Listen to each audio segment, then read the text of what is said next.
Suatu hari di kehidupan, Bapak dua penjual geprek part 1. Bangun tidur pagi-pagi karena saya sadar kalau kesiangan rezekinya dipatok ayam. Hahaha.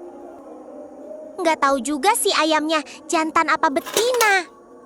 Bangun langsung ke kamar mandi untuk cuci dosa yang kemarin. Lalu gas masak air buat nasi.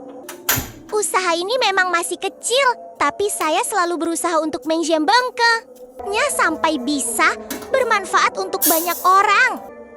Masih seadanya dulu gak apa-apa kok. Karena saya yakin dengan memulai langkah kecil di setiap harinya, usaha ini akan lebih dekat dengan tujuannya. Minta doanya ya teman-teman, next Paci Doys.